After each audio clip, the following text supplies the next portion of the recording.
पंजाब दौरे पर मुख्यमंत्री नायब सैनी समराला में सीएम ने जनसभा में भरी हुंकार। आम आदमी पार्टी पर किया प्रहार। बोले हमने हरियाणा में किसानों को करोड़ों रुपए दिए। केजरीवाल और मान ने सिर्फ झूठ बोला।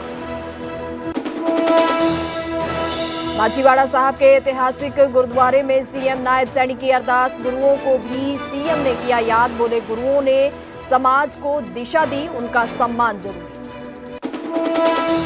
कल हरियाणा आएंगे बीजेपी के राष्ट्रीय कार्यकारी अध्यक्ष नितिन नबीन। गुरुग्राम में करेंगे कार्यकर्ताओं के साथ मंथन। बीजेपी प्रदेश अध्यक्ष ने की तैयारियों की समीक्षा। हरियाणा में मनरेगा के बदले नाम पर संग्राम जारी। कांग्रेस ने रखा एक दिन का उपवास। बीजेपी का पलटवार। कहा कांग्रेस के पास मुद्दे नहीं हैं, इसलिए कर रही है प्रदर्शन। जी राम जी योजना से मजदूरों को होगा फायदा। पानीपत में इनेलो नेता के भाई की हत्या मामले में इनेलो गुस्साई। अभय चौटाला ने कानून व्यवस्था पर उठाए सवाल। जेजेपी ने भी सरकार को घेरा। रेवाड़ी में पुलिस और बदमाशों के बीच मुठभेड़। पुलिस ने 2 बदमाशों को मारी गोली। मुठभेड़ के बाद दोनों गिरफ्तार। यमुनानगर में कत्ल की 2 वारदातों से सनसनी। छप्पर क्षेत्र में बहू ने प्रेमी के साथ मिलकर की सास की हत्या। साढौरा में बेटे ने मां को उतारा मौत के घाट। हरियाणा में ठंड का प्रचंड प्रहार। कोहरे और शीतलहर की दोहरी मार। महेंद्रगढ़ में 1 डिग्री तक पहुंचा तापमान। इस न्यूज हेडलाइंस के प्रायोजक पतंजलि गाय का घी, माँ का भरोसा, प्यार से परोसा।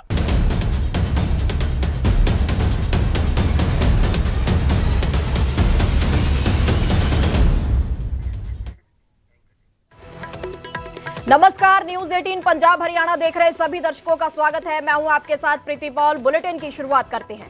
हरियाणा के मुख्यमंत्री नायब सैनी पंजाब के दौरे पर पहुंचे हैं। इस दौरान मुख्यमंत्री नायब सैनी ने पहले माछीवाड़ा साहब के ऐतिहासिक गुरुद्वारा श्री चरण कंवल साहिब में मत्था टेका और गुरुओं को नमन किया। इसके बाद सीएम नायब सैनी ने समराला में आयोजित जनसभा में पहुंचे। यहां मुख्यमंत्री नायब सैनी ने मंच से हुंकार भरते हुए पंजाब सरकार पर जमकर निशाना साधा है।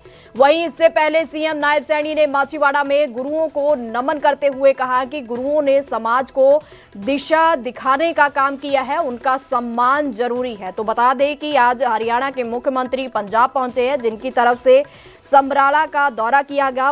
वहां पर गुरुद्वारा श्री चरण कंवल साहिब में मत्था टेका गया और गुरुओं को भी याद किया गया। इस दौरान उन्होंने जनसभा को भी संबोधित किया है और इस दौरान उन्होंने पंजाब की सरकार को भी निशाने पर लिया है।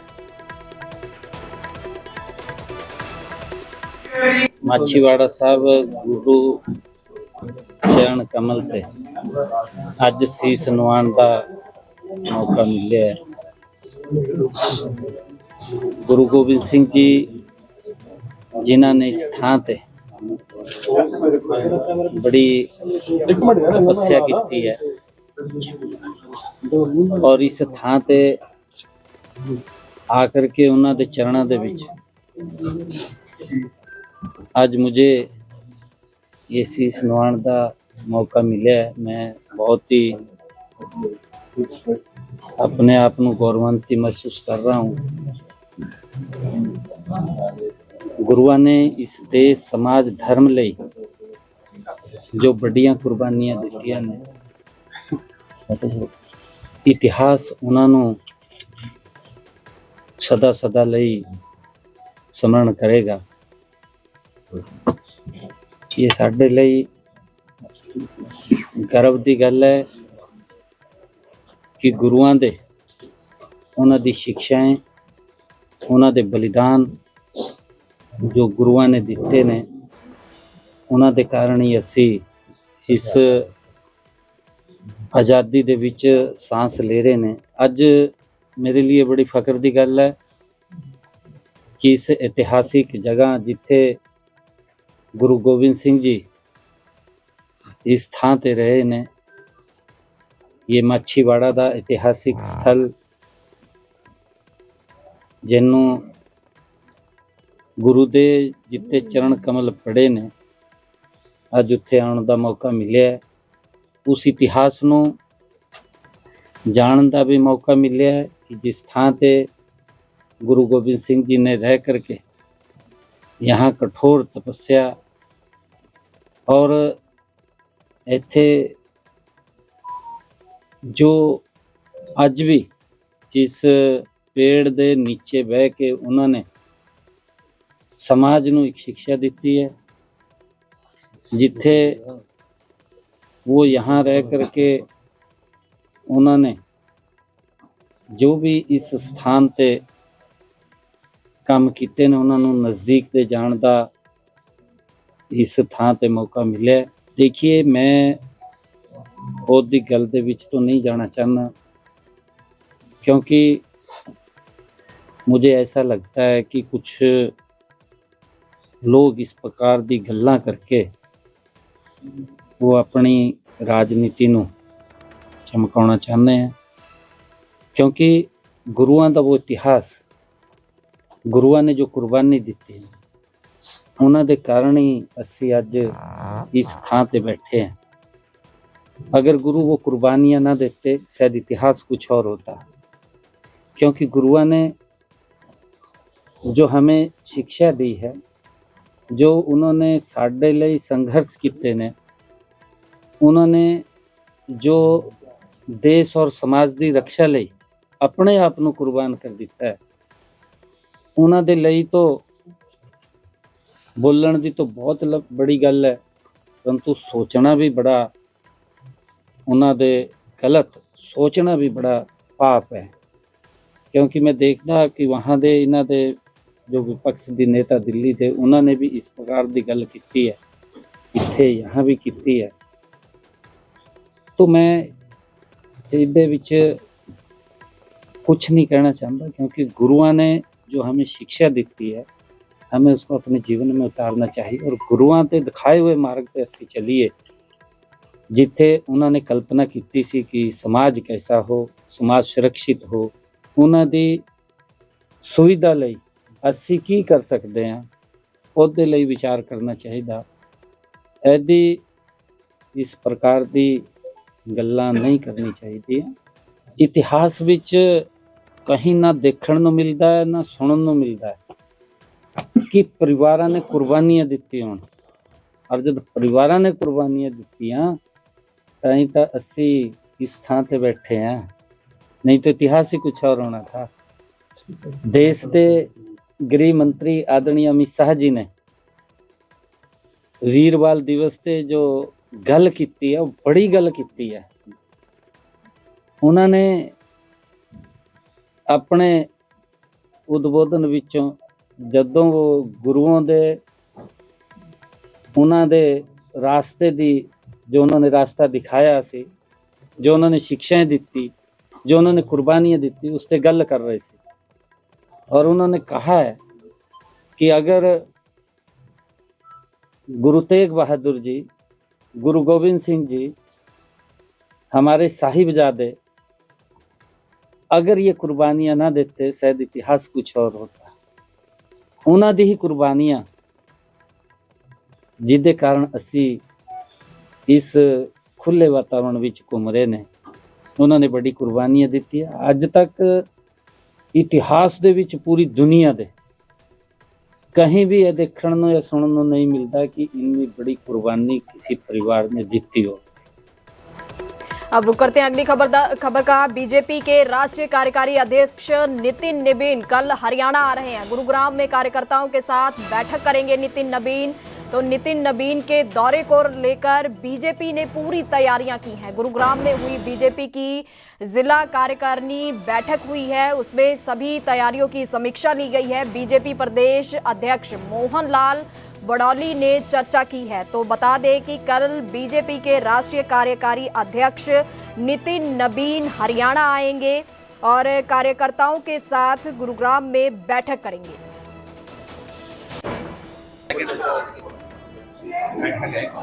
आज गुरुग्राम और गुरुग्राम महानगर दोनों जिलों के कार्यकर्ताओं की आज बैठक है। जो राष्ट्रीय कार्यकारी अध्यक्ष नितिन नबीन जी का आगमन 12 जनवरी युवा दिवस पर होगा, उसकी अच्छी तैयारी के लिए और पार्टी के अनेक कार्यक्रम हैं, उन सब की चर्चा आज हमने की है और अच्छी बैठक हुई। किस तरीके से देखते हैं सर, क्या कुछ चर्चा जो है इस पूरी बैठक में की गई है? ये पूरी उस प्रोग्राम की तैयारी के लिए बैठक है और बढ़िया बैठक है, अच्छी हाजिरी और 35 वर्ष से नीचे की आयु के इसमें सभी युवा इसमें ज्यादा से ज्यादा भाग लेंगे। इस प्रकार का क्या लगता है सर, कितना मजबूत जो है वो संगठन अब और होगा, क्योंकि लगातार जिस तरीके से भारतीय जनता पार्टी का संगठन मजबूत है और कार्यक्रम के माध्यम से कार्यकर्ताओं का निर्माण होता है, ये उसी प्रकार का कार्यक्रम है और इसमें 50% ऐसे नए युवा कार्यकर्ता आएंगे जो कभी किसी पॉलिटिकल पार्टी में प्रोग्राम में भाग नहीं लेते। हरियाणा में कांग्रेस का मनरेगा बचाओ संग्राम जारी है। आज कांग्रेस ने एक दिन का उपवास रखा है। कल से पंचायत स्तर पर जनसंपर्क अभियान होगा। तो बता दें कि कांग्रेस की तरफ से मनरेगा को लेकर लगातार सरकार पर निशाने साधे जा रहे हैं और कहा जा रहा है कि ये जो मनरेगा की स्कीम है विकसित भारत जी राम जी, जिसका नाम बदला गया है, ये जो मजदूर हैं उनके खिलाफ है, उनकी जो हक हैं वो इससे चले जाएंगे। तो इसको लेकर कांग्रेस की तरफ से लगातार सरकार पर निशाना साधा जा रहा है और मनरेगा बचाओ संग्राम कांग्रेस की तरफ से किया जा रहा है। तो आज कांग्रेस ने एक दिन का उपवास रखा है। कल से पंचायत स्तर पर जनसंपर्क अभियान शुरू किया जाएगा।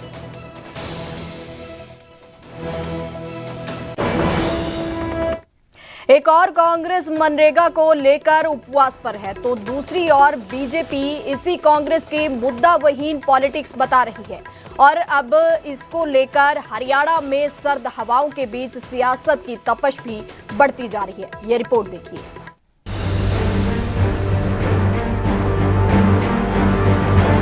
मनरेगा के बदले नाम पर हरियाणा में सियासी संग्राम जारी है। कांग्रेस ने मनरेगा बचाओ संग्राम की शुरुआत के साथ ही सरकार को घेरना शुरू कर दिया है। 10 जनवरी को हरियाणा कांग्रेस के नेताओं ने अलग अलग जिलों में प्रेस कॉन्फ्रेंस कर सरकार को निशाने पर लिया और पूछा कि सरकार मनरेगा को खत्म क्यों करना चाहती है। तो ये एक ऐसी प्रक्रिया थी जो शुरू से अब तक देश में चलती आई और हमने एक एक करके लोगों को अधिकार दिए। अब इससे अब देखो, ना तो कोई न्यूनतम वेतन मिलेगा गरीब को, ना उसका अधिकार रह गया, कोई अधिकार नहीं है अब काम मांगने का। कहीं पे भी कुछ भी काम मिलेगा, चाहे न्यूनतम उनको वेतन मिले ना मिले, जितना काम मिलेगा वो करना पड़ेगा कहीं भी। केंद्र सरकार ने स्कीम बदल दी। ये वीबी जी राम जी नहीं है, ये जी राम जी का ही राम राम ही कर दिया कि उसका राम नाम सत्य ही कर दिया स्कीम का, क्योंकि इस स्कीम का कोई औचित्य ही नहीं बचा है। इस स्कीम में 60% अब जो नई स्कीम बनाई है कि केंद्र सरकार करेगी और 40% राज्य सरकार देगी। पहले जो यूपीए गवर्नमेंट का था उसमें 90% सेंट्रल गवर्नमेंट देती थी और मजदूरी तो पूरे 100% देती थी। कांग्रेस का विरोध सिर्फ मनरेगा का नाम बदले जाने पर नहीं, बल्कि वीबी जी राम जी योजना को लेकर भी है। कांग्रेस का आरोप है कि नई योजना के तहत काम की मांग करना अब गरीबों का अधिकार नहीं रह गया है। काम सिर्फ केंद्र सरकार द्वारा नोटिफाई की गई पंचायतों में ही दिया जाएगा। अगर किसी पंचायत को नहीं चुना जाता है तो वहां के ग्रामीणों को काम का कोई अधिकार नहीं होगा। नई योजना संवैधानिक वादे को सरकारी इजाजत में बदल देती है। हालांकि कांग्रेस के इन आरोपों को बीजेपी ने सिरे से नकारा और दावा किया कि वीबी जी राम जी से मजदूरों और गरीबों का हक नहीं छीनेगा, बल्कि उन्हें रोजगार के नए अवसर मिलेंगे। ये बात मुद्दे नहीं होते तो ऐसे ही अंधेरे में तीर चलाने का विपक्ष का एक स्वभाव रहा है, बल्कि बहुत सी चीजें ऐसी जो उनके समय की योजनाएं थी उसमें और अच्छी जोड़ करके बीबी जी राम जी को, जी राम जी का ये जो कार्यक्रम बनाया गया है, इसमें बहुत से नए पहलू जोड़े गए हैं। जैसे उसके अंदर एक तो 100 दिन की बजाय 125 दिन का एक उनको अवसर मिलेगा, सभी ऐसे वर्ग के लोगों को जिनको रजिस्टर किया है, जिनको मजदूरी, जिनको दूसरा ये सारे काम अब ग्राम सभा में तय होंगे, जो पहले किसी भी लेवल पर तय हो जाते थे और उनको काम मिलता था नहीं मिलता था, वो अपने अपने तरीके से चाहते लोगों को काम देते रहे होंगे। लेकिन अब सब चीज ऑनलाइन होगी और ऑनलाइन में सब लोगों को जो रजिस्टर्ड है उनको काम मिलेगा। इसलिए ये विकसित भारत के नाम से जी राम जी एक नया एक्ट अभी पार्लियामेंट में पास हुआ है और आप देखना इसका असर, ये धीरे धीरे डिमांड फिर बढ़ेगी अब ज़्यादा।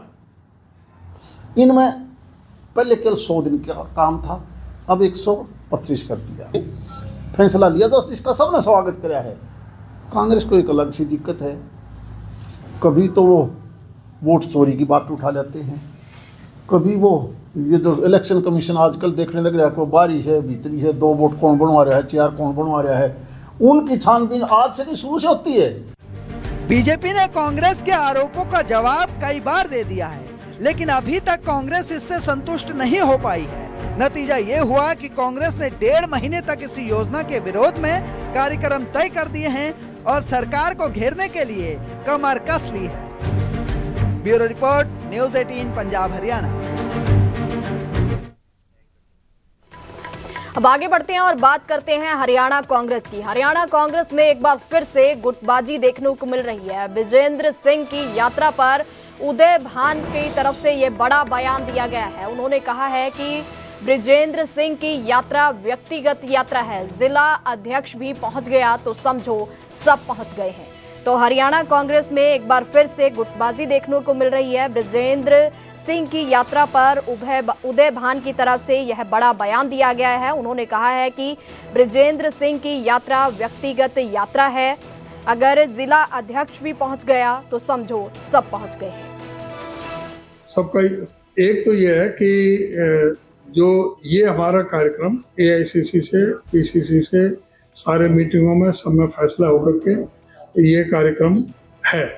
और जहाँ तक यात्रा का है, यात्रा व्यक्तिगत यात्रा है, स्पष्ट कहूँ व्यक्तिगत यात्रा है, लेकिन पार्टी की तरफ से कोई उसमें हिस्सा ले रहा, कोई हिस्सा नहीं ले रहा, वो एक अलग बात है। लेकिन हमारा जिला तो सबसे बेहतर रहा। हमारा जिलाध्यक्ष, हम सब की तरफ से यहाँ कोई मतभेद है नहीं, जिला अध्यक्ष पहुँच गया तो समझो पूरा जिला ही पहुँच गया।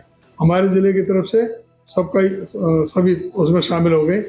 उस दिन 5 तारीख को हमारे यहाँ थी, 5 तारीख को चंडीगढ़ मीटिंग थी, पार्टी की मीटिंग थी, 4 को वहाँ बुला लिए, 5 को वहाँ मीटिंग थी, 6 को वहाँ विधानसभा में मीटिंग रहती।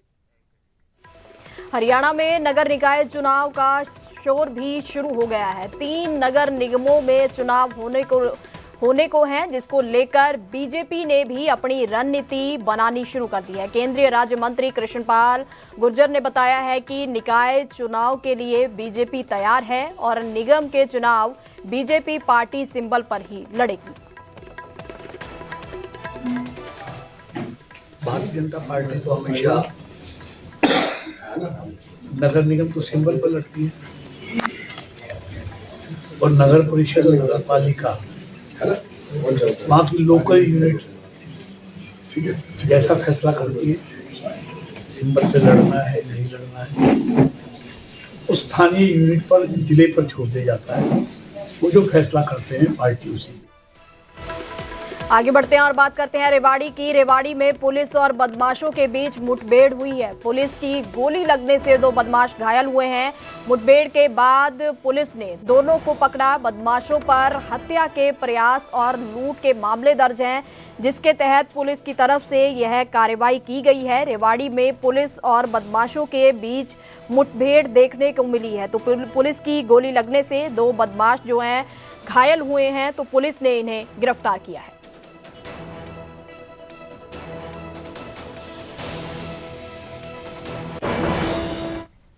उधर पानीपत में इनेलो नेता कुलदीप राठी के भी जयदीप राठी की हत्या के बाद अब कानून व्यवस्था पर खूब सवाल उठा रहे हैं। इनेलो ने भी कानून व्यवस्था पर सवाल उठाए हैं। इनेलो के राष्ट्रीय अध्यक्ष अभय चौटाला ने पानीपत पहुंचकर परिवार को सांत्वना दी है। साथ ही पुलिस पर मामले में कोई भी कार्रवाई न करने के उनकी तरफ से आरोप भी लगाए गए हैं। वहीं जेजेपी नेता और पूर्व डिप्टी सीएम दुष्यंत चौटाला ने भी पानीपत पहुंचकर परिवार के साथ दुख साझा किया है और कानून व्यवस्था को लेकर सरकार को घेरा है।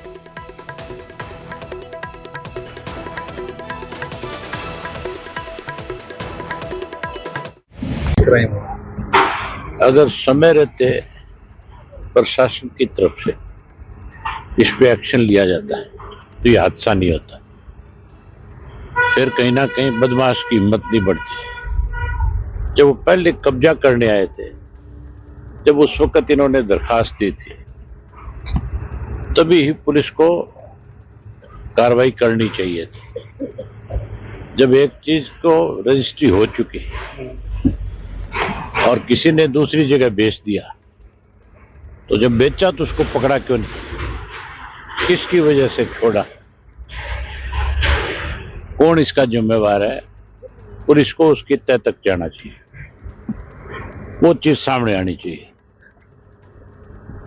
कि जो जिम्मेवार व्यक्ति है उसको सजा जरूर मिले। इसके अंदर किसी ने तो हौसला बढ़ाया होगा उन बदमाशों का, तभी उन्होंने इस तरह का काम किया है।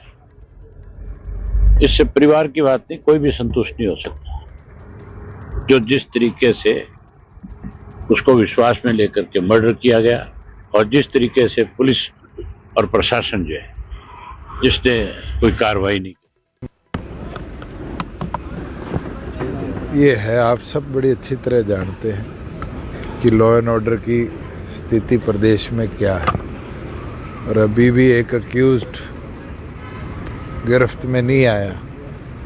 ये कहीं ना कहीं पुलिस की हेल्पलेसनेस दिखती है। आज भी समालखा के अंदर जब मैं आ रहा था, पता चला कि हमारे ही साथी राजेंद्र के घर पर भी 3 फायर मार के गए।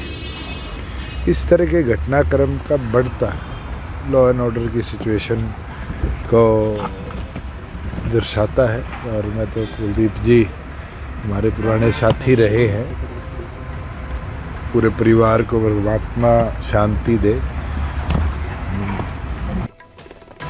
हरियाणा के यमुनानगर में 2 हैरान कर देने वाली कत्ल की वारदातें सामने आई हैं। यहां एक बहू ने जहां अपनी सास का कत्ल कर दिया, तो वहीं दूसरी ओर एक बेटे ने अपनी ही मां की हत्या कर दी है। सास का कत्ल करने वाली वारदात यमुनानगर के छप्पर क्षेत्र की है। बताया जा रहा है कि बहू ने अपने प्रेमी के साथ मिलकर सास की हत्या की वारदात को अंजाम दिया है।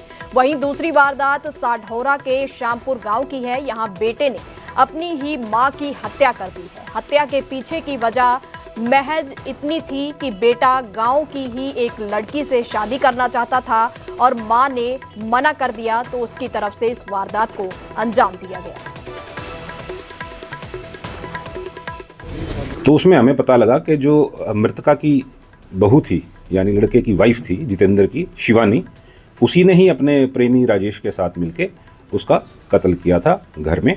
तो वो जो हमारी, जैसे मैंने कहा आपको कि पारंपरिक और जो हमारी साइंटिफिक इंटेरोगेशन दोनों मिक्स होके हमने जीरोइंग किया और उनको कल वो लड़का हमने गांव तिम्मो से, वो मामली वाले के रहने वाला था, तो तिम्मो से हमने उसको अरेस्ट कर लिया।